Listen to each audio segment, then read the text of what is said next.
नमस्कार स्वामी भक्तांनो, मी समर्थ। ही कथा आहे एका मुलाची जो इंजिनिअरिंगची तयारी करत होता।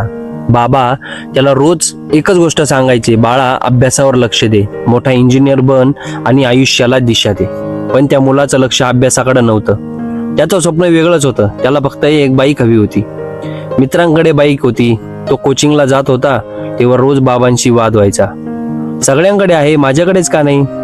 तुम्हाला माझ्या इच्छाच कधी समजत नाही, तुम्ही काय केलंय माझ्यासाठी, असं तो सतत बोलत राहायचा। बाबांच्या काळजावर हे शब्द खूप लागायचे, पण बाबा कधीच काही बोलायचे नाही। एक दिवस त्याचा राग अनावर झाला आणि त्या मुलाने ठरवलं आज घरच सोडून जायचं। तो दिवस असा होता की बाबा बाजारात गेले होते, आई सुद्धा गेली होती, घरात कोणीच नव्हतं। आणि तो मुलगा निघताना त्याच्या बाबांचा पर्स टेबलवर पाहतो, क्षणभर थांबतो आणि नकळत तो पर्स खिशात घालतो। रागात घाईत तो बाबांची बुटं घालून बाहेर पडतो। थोडं अंतर चालल्यावर लक्षात येतं बुटं तर मोठे आहेत, चालताना पाय दुखते। रागातच तो बुटं काढतो आणि त्याचे बिना बुटाचा चालू लागतो। काही अंतर गेल्यावर पायात काटा रुततो आणि रक्त वाहू लागतं। तरी सुद्धा तो चालतच राहतो, तरी पण थांबत नाही तो। तोंडात बाबांना दोष देतो, हे कसला विषय आहे, घर नीट चालवत नाहीत, माझ्यासाठी काहीच करत नाहीत। थोड्या वेळानं दमतो आणि तो रस्त्याच्या कडेला जाऊन बसतो। पाय दुखतोय, त्याचं रक्त वाहतंय। तो विचार करतो हॉस्पिटलमध्ये दाखवायला किती पैसे लागतील। तेवढ्यात त्याला आठवतं माझ्याकडे तर बाप्पांचा पर्स आहे। तो पर्स उघडतो आणि तो क्षण त्याचं संपूर्ण आयुष्य बदलतं। पर्स मध्ये फक्त एकच नोट होती, 100 रुपयाची। बाकी काय होतं माहितीये का? बाकी सगळे कागदच कागद। आता एक एक कागद तो काढतो। पहिल्या कागदावर लिहिलेलं असतं मित्राकडून 40,000 रुपये उधार घेतलेले आहेत लॅपटॉपसाठी। तोच लॅपटॉप ज्यासाठी ह्यानेच वर्षभर हट्ट केला होता। पुढचे कागद वीज बिल, फोन बिल आणि तिसऱ्या चौथ्या कागदावर सगळ्या घर खर्चाच्या नोंदी। हे सगळं पाहून त्याचा राग हळूहळू कमी होतो आणि शेवटी एक छोटासा कागदचा तुकडा त्याला दिसतो। तो एका न्यूजपेपरचा तुकडा असतो। त्याच्यावर जाहिरात लिहिली होती की जुनी बाईक विकून नवी बाईक घ्या। आणि तो क्षण त्याला सगळं समजतं।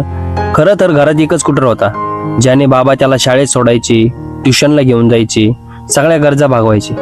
आणि तो स्कूटर बाबा विकायला निघाले होते, फक्त का? कारण त्याच्या बाईकसाठी। त्या मुलाच्या डोळ्यातून अश्रू वाहू लागतात। तो पायातला काटा काढत नाही, रक्त वाहू देत नाही आणि घरच्या दिशेने धावतो। घरी पोहोचतो तर तिथं कोणीच नसतं। मग त्याच्या लक्षात येतं की शायद ते त्याच पर्स मधल्या त्या न्यूजपेपरच्या जाहिरातीमधल्या ऍड्रेस मध्ये गेले असतील। मग तो धावत धावत तिकडे जातो। तिथं जातो तर त्याचे बाबा स्कूटर विकायची बोलणी करत असतात।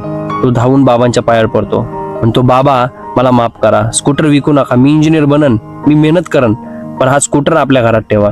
तो रडत रडत सगळं सांगतो। घरातून पळून जाण्याचा विचार, पर्स उचलणं सगळं सांगतो। आणि तेवढ्यात त्याचे बाबा त्याला मिठीत घेतात। त्या मिठीत कोणताही राग नव्हता, फक्त निस्वार्थ प्रेम होतो।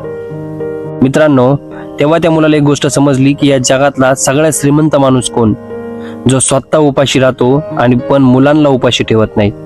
खिसा रिकामा असतो तरी नको म्हणत नाहीत, तो म्हणजे बाबा।